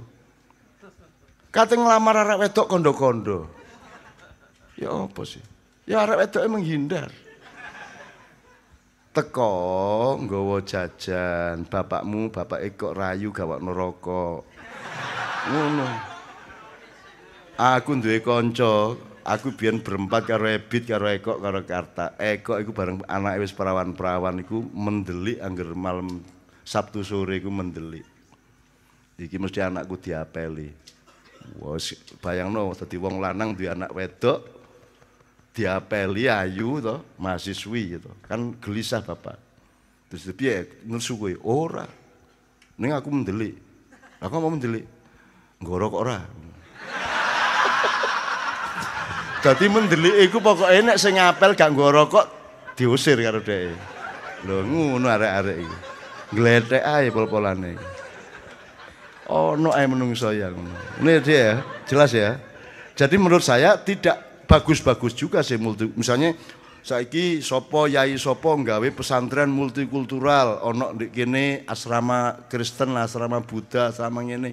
Ndak usah lebay lah, wong bendina ya kepethuk kok. Wong ndek pasar ku ya ana Buddha, ana Hindu, ana kebatinan. Ana komunis, ana gak komunis, macam-macam bendina ya kepethuk lah apa kadek kok resmi-resmikan. Jadi ojo adek mbok alamiah aja lah. Wis tak lakonono ngono aja adek kok gedhe-gedhekno. Mosok pitik kluruk kadek pengumuman aku kluruk kan. Iku padha karo wong Jawa main sinetron dijawak-jawakno. Nek kon wong Jawa lak wis wong Jawa, gimana tadi kabarnya? Apa sudah pergi apa belum? Lah ngono nek wong Jawa. Nek main sinetron dijawak-jawakno, bagaimana kabarnya? Apakah sudah pergi atau belum? Loh tidak begitu, ngono ta? Ya ta gak? Kon niku Jawa gak percaya karo Jawa. Wis ta kon ngomong mesti dadi Jawa. Itulah sebabnya drama aktor yang memainkan Gareng Petruk selalu gagal. Kenapa? Karena kalau teater itu berdirinya di barat. Jadi keberangkatan orang bermain teater beda sama ludruk apa ketoprak. Nek sebagai ludruk ketoprak SDN jane wong Jawa, ngeludruk karo ketoprak. Tapi nek teater dia merasa sebagai orang modern, orang barat, sehingga ketika memainkan Punokawan yang Jawa, akhirnya dia menjawa-jawakan diri, akhirnya kepriye to gongku iku wis tak kandhani bola-bali. Dadi dijawak-jawakno. Wis tak ketara-ketara, apa meneh Madura, wis gak usah di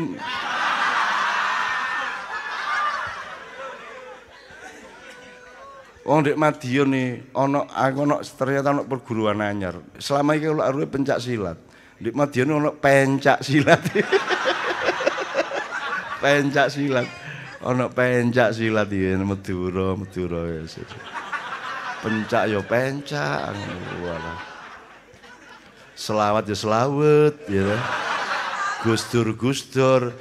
Eros Jarot itu lak jenenge lak gaya Eros Jarot. Dipersilakan sama MC di Madura, kita persilakan sekarang Bapak Irus Jarut. Tadi Eros nyeneng nanti nggak usah dijawab-jawabkan ya. Ini yang soal turu mirengi wanengen ya, ojo umpun. Tapi itu tetap bagus sebagai kesadaran, tapi tidak perlu dilebay-lebaykan. Nomor 2,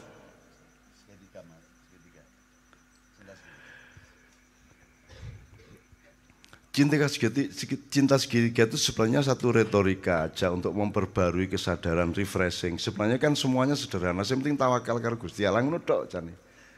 Tadi kan saya mengatakan tidak ada tanda-tanda bahwa negara ini diurus dan ditangani dengan kesadaran bahwa Allah itu subjek. Gitu loh. Makanya Pancasila tidak jalan. Nah di Maiyah kan sudah jelas Pancasila itu bukan unsur, Pancasila itu akselerasi.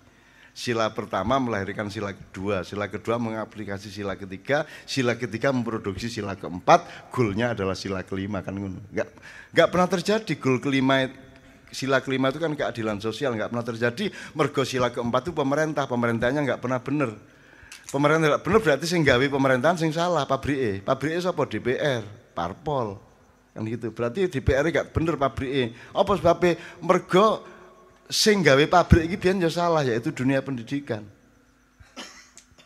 Nah, apa sila kedua dunia pendidikan kok salah? Mergo gak temenan sila pertama nih. Kan ngono endinge, gak temenan. Gitu loh. Maka kalau rakyat kecil tidak ada masalah karena rakyat kecil itu semua segitiga. Nek rakyat kecil, nek sampean itu segitiga kabeh. Perkara Anda tanya apa yang bisa kita lakukan untuk Indonesia, kan segitiga. Bulatannya itu kan ada bulatan individu, keluarga, maiyah, masyarakat, bangsa, Indonesia, dunia. Nah, skalamu sing ndi? Nek kon gorong iso ngurus awakmu karo keluargamu dhewe kon aja atik nemen-nemen po olehmu. Mikirmu negara kon mangan tok lho bendina. Akibate nerven fras kan kok. Ya semampu-mampunya. Kalau kita ke negara kan bersedekah kan gini rek, karena aku ikan saya dimintai tolong oleh banyak hal, oleh banyak teman, banyak lembaga, banyak. Tetapi kan mereka minta tolong. Nah Indonesia lah gak minta tolong nang aku. Baru unsur-unsurnya yang mulai berdatangan minta tolong. Termasuk yang saya ceritakan tadi. Tapi kan dia sebagai PDIP, dia tidak sebagai NKRI. Seharusnya setiap parpol itu dirinya adalah NKRI. Goyahnya NKRI. Wasilahnya PDIP. Kan gitu. Tidak boleh dirinya adalah PDIP, dirinya adalah NKRI, ragangannya, kendaraannya PDIP, tapi goyahnya, tujuannya, goalnya adalah NKRI. Kalau mereka datang ke saya hanya sebagai PDIP bukan sebagai NKRI, belum jangkep. Saya bilang tadi, kudu teko tengah jolo Mas, pusat jalan. Nek kon jolo iwak iku sing kok cekel di tangan kiwa kan poke kan gitu. Lah nek sampean sing nawakno nang aku lak nyekel pinggire jolo. Engko ya ocul iwake engko. Nek anjane kate ngurus Indonesia ayo dicekel poke iki. Gitu loh. Baru kok njolo kabeh kenek kan gitu. Nah itu bertahap, saya ngomong ada metodologinya, ada tahapannya, ada kaifiah dan thariqahnya. Jadi awakmu ngukur dhewe, awakmu ojo sing ngongkon-ngongkon ngurusi Indonesia iku sapa? Cik gayane kon iku lho, dijaluki tolong sapa kon? Kaya Indonesia diamanatkan nang awakmu. Ya saiki ukuran lah, illa wus'ahanya itu diukur gitu loh. Sing penting awakmu dedek uripmu sak keluargamu, nek wis beres lagi sedekah nang jaba. Salah satu yang kamu lakukan untuk Indonesia adalah sedekah, gitu ya. Menurut aku ngono, Dik. Sing iso ngukur awakmu dhewe, tidak ada perintah di Maiyah. Bagaimana di Maiyah ada perintah? Ini bukan organisasi dan tidak akan efektif kalau saya perintah kecuali yang sifatnya rohaniyah dan universal. Tapi kalau administrasi, gerakan, padatan, revolusi, tidak bisa ada perintah. Itu harus kesadaranmu masing-masing. Gitu loh. Dan saya percaya kepada qadha dan qadar masalahnya. Aku percaya. Anggitmu kabeh sing kedaden iku sing kok kepingine ngono. Wong sing kedaden sing akeh sing kon gak roh kok. Nggih ta mboten? Maka percayalah sama qadha dan qadar. Saya tiap hari itu menelusuri endi qadha dan qadari kan. Dan aku sabar sampai engko berakhir terus gak ono ya gak masalah. Wong urusanku karo akhirat kok. Kan gitu. Itu. Terus iki mang sing sijine anu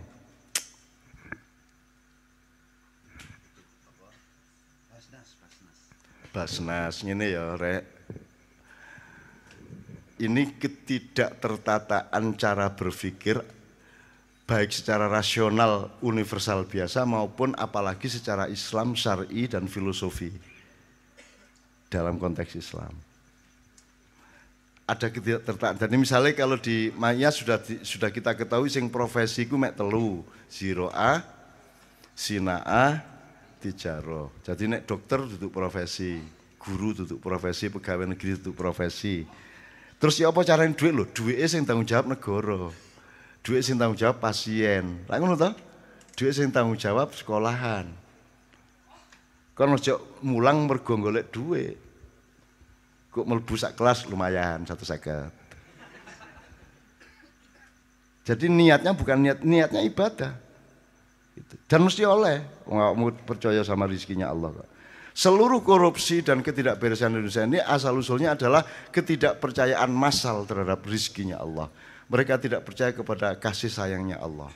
Mulanya ojo gak percaya kon, wis to percaya. Karena Gusti Allah dipenuhi. Wis ta rek, dipenuhi. Angger kon kerja keras temenan, dipenuhi. Allah tidak akan mengingkari janji dan Allah tidak akan tega sama Anda dan kepada setiap orang yang beramal soleh benar-benar. Mesti direjekeni awakmu, ngono ya. Nah,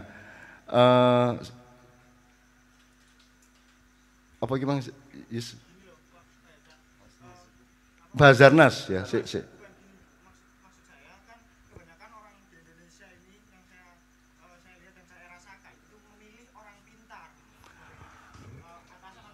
Oh yang itu.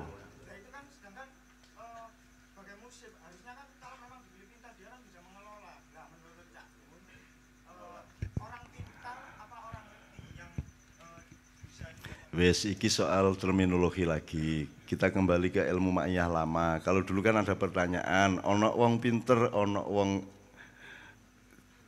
wong sakti, ono wong kuat sakti, ono wong sugih, ono wong apik.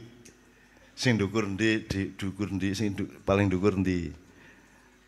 Saiki kan wong kuwasa ndukur dhewe. Nisore wong sugih ndukur dhewe.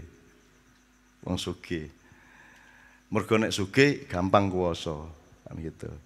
Gampang kuat kan gitu. Yang nomor terakhir adalah wong apik nisor dhewe. Zaman biyen Islam diterima mergo nomor 1 ku apik. Saiki wis kuwalik kan gitu. Nah, kamu percaya bahwa sekarang itu milih wong pinter?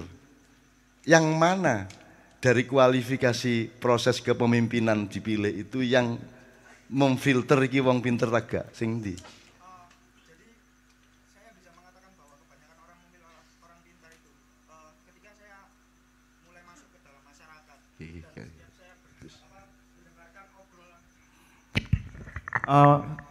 Jadi gini, mengapa saya bisa mengatakan bahwasanya kebanyakan orang Indonesia itu memilih orang pintar? Karena setelah saya merasakan terjun kepada masyarakat dan setiap kali saya mendengar pembicaraan dari orang-orang yang lebih tua dari saya, kebanyakan mereka itu bilang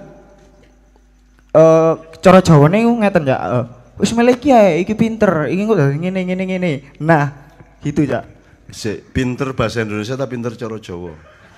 Nah, Nek pinter bahasa Indonesia pinter intelektual secara sekolahan. Kalau pinter Jawa itu artinya duwe kemampuan. Nah, makanya itu yang saya mana? Ya sing ndi? ya kalau bisa keduanya, kan saya nggak ngerti itu, makanya tanya supaya ngerti gitu ya. Kan katanya Cak Nun itu ndak ada orang goblok, itu ndak ada, adanya itu orang ngerti sama orang yang nggak ngerti gitu. Terima kasih. Ya, jadi sik awakmu aja kesusu ya, mundur sak langkah sik didelok ana kategori ngene. Nek saiki iki kudu jangkep pemimpin sing saiki iki. Bahkan dari 5 tadi belum ada satu kategori yang belum tersebut.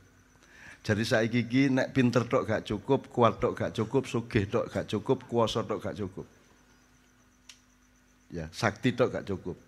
Ono syarat siji meneh untuk memimpin Indonesia. Jarene wong sitok iki tok cukup untuk memobilisasi seluruh atmosfer Indonesia, seluruh Indonesia. Angger ono sitok iki. Cuman syarat sing ke-6 iku sing angel, malati. Pemimpin apik kaya apa nek gak malati ya diremehno. Kuat kaya apa ya mek digrogoti. Ya sakti kaya apa digrogoti, sugih kaya apa kon diporoti. Nek kon gak malati. Nek malati iki cepet beres. Mulane wong maknya kudu malati rek. Carane cek malati ya iku mang ndoloki Nabi Daud barangku mang. Gitu ya. Oke. Ya dipelajari kembali beberapa terminologi dan kriteria yang pernah ada di Maya ya. Tidak pasti sih sebenarnya. Kan teorinya akeh nek kon Gorong Warsito ya Satrio Pinandito Sinisian Wahyu. Gitu. Nek Islam kan Siddiq, Fatona, Tablik, Siddiq, Amanah, Tablik, Fatona, kan gitu kalau Kanjeng Nabi macam-macam kok. Macam-macam. Ya nek cara ya apik ya pinter ya malati kan gitu.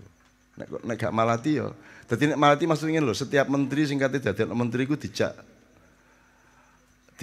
apa jenenge? Sumpah pocong sik. Ya, kabeh pejabat dijak sumpah pocong sing inti-inti. Sadurunge diangkat. Sumpah pocong itu mubahalah nek cara Islam. Wis ya dit ya. Dit ya Quran cekel wong loro. Aku khianat, aku dilaknat, kon khianat, kon dilaknat Allah. Dadi wonge kudu wani dilaknat. Kudu apik temen. Nek wani mubahalah kudu apik temen. Nek gak mubahalah lah saiki kan penistaan agama itu tiap hari. Sumpah gak karu-karuan. Sumpah jadi wali kota 5 tahun, 2 tahun bubar. Sumpah jadi gubernur 5 tahun, gak sampai 2 tahun. Jare sumpah. Ya apa konstitusinya iki gitu loh. Gitu loh.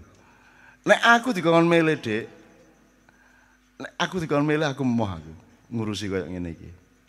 Saya hanya mau melakukan kalau itu perintah Allah. Kalau itu qadha dan qadar, sebagaimana aku dihidupkan oleh Allah. Nek mergo aku kepengin gak lapo aku.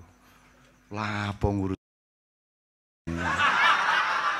Alah, ngopo kayak ngene iki. Sepurane ya dipotong ya dipotong. Dit.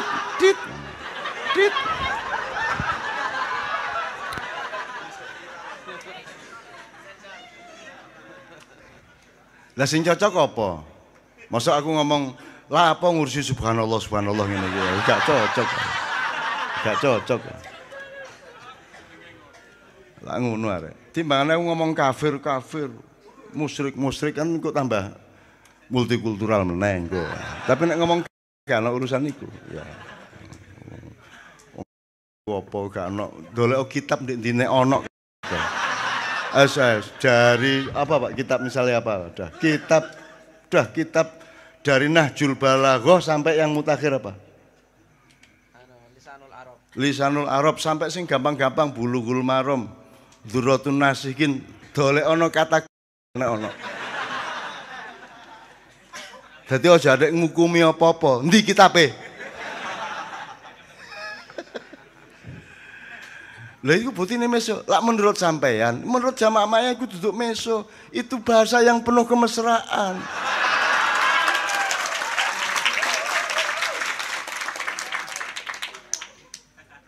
Orang nggak ngerti konteks, nggak ngerti nuansa, nggak ngerti posisi, nggak ngerti koordinat, nggak ngerti budaya, nggak ngerti rasa, kan begitu.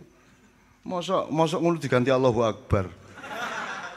Untuk apa aku ngurusin Indonesia yang Allahu Akbar ngene iki? Gak tersentuh. Gak enak toh. Jadi masih Allahu Akbar nek panggonane gak tepat ya gak enak. Gitu loh. Jadi sembarang ku yang ono nggone dhewe-dhewe. Nek jenenge silet iki mesti mambu. Mono wih wangine ya gak ono. Tit ngono kok dipotong meneh. Lah ya apa nyene ngono iku? Sarah apa? Ngono kok Sarah. Gitu. Aku ngomongnya apa adane ngono iku bener ancane ngono iku. Wong Quran juga menyebut farjun. Quran juga menyebut kata-kata yang kita menyebutnya kotor. Misalnya kata kutukan juga ada. Apa? Tabat yada abil abi watab. Itu kan kutukan habis itu. Farji itu apa?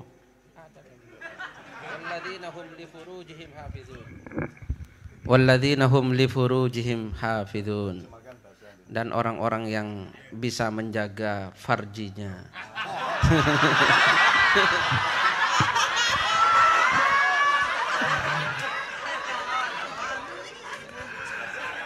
Ayo singkatin dua anak jenengnya Ahmad Farji. Supaya multikultural Julius Farjiono ya. Aduh, wong iku mubeng gak karu-karuan. Wis muga-muga ngene lho, nek aku percaya qadha qadar. Wis tarek nek ndelok rakyate kaya ngene apa meneh aku ndelok arek makiyah kaya ngene wis to aku percaya, aku beriman, aku tawakal. Allah pasti akan membukakan rahasianya, akan membukakan berkahnya. Nek aku gak paham. Aku ini sudah takjub sama Allah begitu aku melihat wajahmu pada jam 2 malam, jam 3 malam. Aku tidak punya sesuatu yang lain kecuali ketakjuban kepada Allah. Jadi begitu aku melihat wajahmu yang tampak adalah Allah. Ya apa? Terus kon mulai aku ya Allah lho. Lu buktine lho jare cak nun ngono. Lha ngono iku lho nek wong materialisme ngono iku ya gak ngerti konteks ya rek ngono ya oke. Saya kira Pak Muzamil ada beberapa tambahan barangkali. Ya enggak hanya masalah basnas badal amil zakat itu. Jadi kalau pola pikirnya masih seperti sekarang, badan amil zakat itu juga tidak akan menyelesaikan persoalan sampai jangan karena pola pikir zakat raganya zakat tapi pola pikirnya masih kapitalis gitu loh. Ya enggak jadi solusi zakat. Padahal zakat itu bukan hanya raganya tapi pola pikirnya keadilan tadi gitu ya. Maka dan zakat itu tidak bisa diposisikan, zakat itu kan rukun itu dasar gitu ya. Berarti zakat itu harus jadi mindset perekonomian kita gitu ya. Jadi bukan hanya 1 tahun sekali itu, tetapi perekonomian yang islami itu perekonomian yang mengacu kepada frame, kepada pola pikir zakat. Bagaimana pola pikir zakat?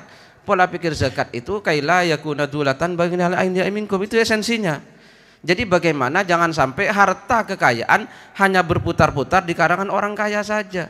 Jadi harus ada distribusi yang yang benar. Jadi persoalan ekonomi itu selesai kalau zakatnya seperti itu. Tapi kalau zakat hanya diambil raganya tapi jiwanya kapitalis, ya zakat tidak akan berdaya apa-apa. Ya seperti sekarang. Jadi yang namanya rumah-rumah zakat, dompet-dompet amal itu kapitalistik semua. Gitu ya. Ya tidak menyelesaikan masalah, justru jadi sumber masalah. Karena yang kaya adalah pengelola zakatnya, bukan masyarakatnya. Terus pasang spanduk di mana-mana. Bulan ini bulan zakat itu. Tapi dikumpulkan ke Jakarta semua. Wong Jakarta tempatnya uang kok narik sampai ke gunung-gunung, di atas gunung sana di apa? Sekarang bulan zakat. Terus rekening nomor sekian. Akhirnya kan semua uang tertarik ke Jakarta, itu menyalahi zakat, itu pakai nama zakat padahal itu ingkar kepada zakat, karena esensi zakat itu ada pendistribusian yang adil tentang harta kekayaan itu. Nah sekarang seperti itu, dikemanakan saja uangnya, cek. Terus biaya operasional untuk pengurusnya berapa, cek sampean. Habis di siapa? Di pengurusnya. Loh zakat kok koyok ngono. Zakat itu justru mau memberantas yang seperti itu. Gitu loh ya. Paham sampean?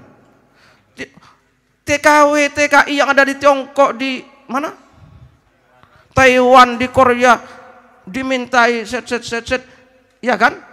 Kalau tidak bayar zakat akan masuk neraka besok gini. Nah setelah itu dikumpulkan zakatnya dari mereka semua, terus itu hanya didistribusikan kepada kelompoknya masing-masing. Maka kelompok A punya badan amil zakat sendiri, kelompok B punya amil zakat sendiri, dan akhirnya itu hanya jadi putar-putaran di situ. Tidak menyelesaikan masalah seperti ini, merusak zakat. Jadi zakat itu yang penting bukan lembaganya, gitu ya. Tapi pola pikir zakat itu loh.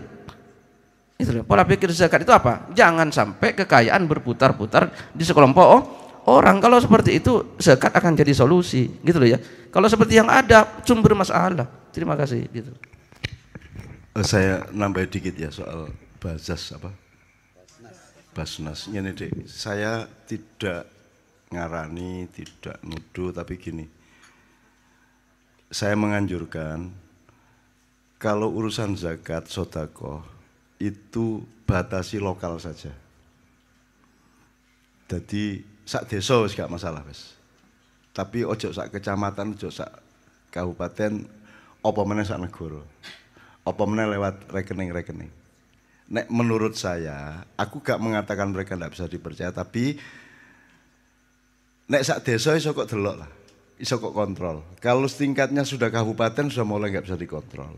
Jadi menurut saya, awak mojo dosa kon wis butuh duit dosa. Kok dosa? Tak kei logikane kon ya. Innallaha ya'murukum an tu'addul amanat ila ahliha.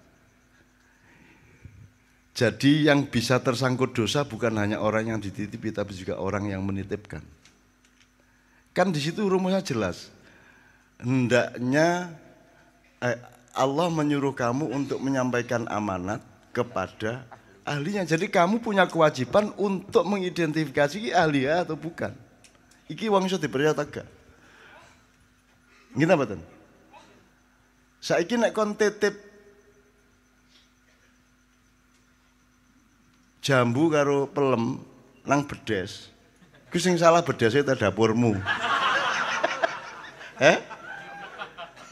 Lha lah iya. Lah kon kok gak delok iki bedes ta duduk. Lah kon transfer ae. Sementara kamu tidak punya persepsi, tidak punya penelitian, tidak punya pandangan bahwa itu bukan bedes. Nitip gedang kok nang bedes. Entek toh. Gitu. Nah, maka jangan keluarkan uang kalau kamu tidak yakin bahwa kamu mempercayai orang yang kamu titipi. Benar tak gak itu? Nek kamu menitipkan kepada orang yang tidak bisa kamu jamin bahwa dia bisa dipercaya, ya apa gue ceritanya? Lah ono dosane sih berarti. Ya titip gedang nang bedas iku mang. Jadi perusahaan-perusahaan bedas iki ya Allah. Ya tak gak mas? Iki aku gak kepengin buka-buka rek, tapi menurut aku sing paling sederhana ngono iku. Upama saiki wis ana gunung meledos ndek endi orang butuh bantuan, ya sekarang nglumpukno sak kampung ngutus wong sitok sing kok paling kok percaya rono langsung. Enggak apa-apa, biayanya berapa sih? Atau biaya itu kan dibanding ngekekno nang bedas kan mending biaya wong sitok untuk memberikan kepada yang bersangkutan. Jadi ila ahliha, jangan tidak ila ahliha. Harus sampai kepada ahliha. Selama ini kan tafsirnya kan yang dititipi tok yang dipersalahkan atau yang dibenarkan. Yang menitipkan tidak dipersoalkan. Kudune kon ila ahliha, jangan kepada yang bukan ahlinya. Lah kenapa kamu nggak ngecek dia ahlinya atau bukan? Kan gitu. Jelas Adik ya. Jadi menurut saya enggak usah dipersoalkan, itu bukan badan zakat kok. Itu perusahaan kapitalis. Kan gitu menurut Pak Muzamil. Itu kan perusahaan kapitalis. Dan itu perusahaan, itu talbis, jadi perusahaan tetapi ya enak lah wis. Gitu loh. Dan itu sifatnya tidak sebagaimana kedahsyatan Muhammad yang diakui oleh Cina-Cina. Cina-Cina konglomerat Indonesia itu sangat kagum kepada Muhammad. Kenapa? Gak ono Mas, teori ekonomi sak dunia jebol nek musuh Nabi Muhammad itu. Kok saged ngono Pak? Lah iya, nggawe pariwisata di Mekah. Iku gak ada iklan.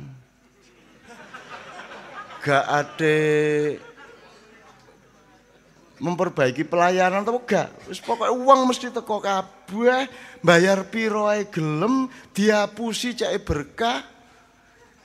Nek rada gak sabar didik dioreng-oreng. Kan begitu. Itu ndak ada kalau ndak Nabi Muhammad. Hanya Nabi Muhammad yang bisa memagnet orang sedunia. Tidak pernah berhenti 1 menit pun, 1 detik pun di mana Ka'bah itu ditawafi orang. Tidak ada tempat wisata sedasat itu. Kan gitu. Itu yang menyebabkan orang Arab benci sama Iran. Terus kemudian sing disalahno Syiah. Mergo Iran itu punya pendapat bahwa Mekah, Madinah, Haramain itu bukan milik Arab Saudi, itu milik umat Islam sedunia. Sehingga pengelolaan haji, pengelolaan umroh itu harus merupakan koalisi dari seluruh umat Islam di dunia yang dibentuk kepengurusannya. Bahwa nanti Arab Saudi itu dapat persentase lebih besar, oke. Tetapi itu bukan milik Arab Saudi. Nah itu singgarai Arab Saudi gak sewenang teman karo Iran dek ngono iku. Kan gitu ceritane. Gitu loh teman sekalian, mudah-mudahan ini jelas ya. Kita ndak usah anti-anti lah, nggak usah sumbar-sumbar. Pokoknya nek kon katanya nyumbang apa-apa, didelok wong iso dipercaya tak gak. Nah nek sifatnya ado-ado, sing penting sak kampung lah, ojo sak kecamatan kok wis mulai gak enak, nek sak kecamatan wis mulai curiga, mulai gak amanah sak piturute. Ngono ae. Kon ketakon ngono kon kate sedekah ta ya apa wong dapurmu. Kon yo gurung nyambut gawe. Zakat yo gurung tahu kan iku. Wis ya wis. Ya kok kon niku rene iku dasian ngono takon zakat nasional. Kon niku lah iya. Iya wis kan. Dadi nyamar kan iki ya.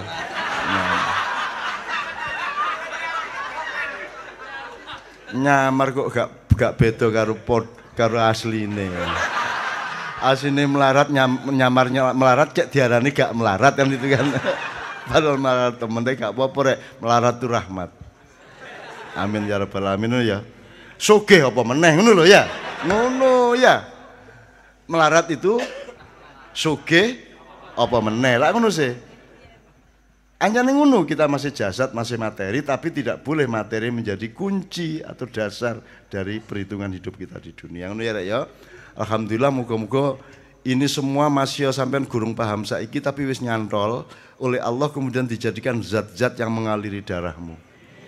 Maka akan menjadi luding dan akan menjadi ilmu, akan menjadi hikmah dan akan memandu insyaallah langkah kamu ke depan, dan itu yang menyebabkan engkau akan dipertemukan dengan rahasia-rahasia Allah yang berupa kasih sayang, berkah, perlindungan dan rizki yang mungkin sebelumnya tidak bisa engkau sentuh menjadi mulai bisa engkau sentuh. Amin ya rabbal alamin.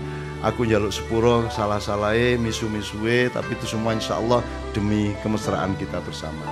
Assalamualaikum warahmatullahi wabarakatuh.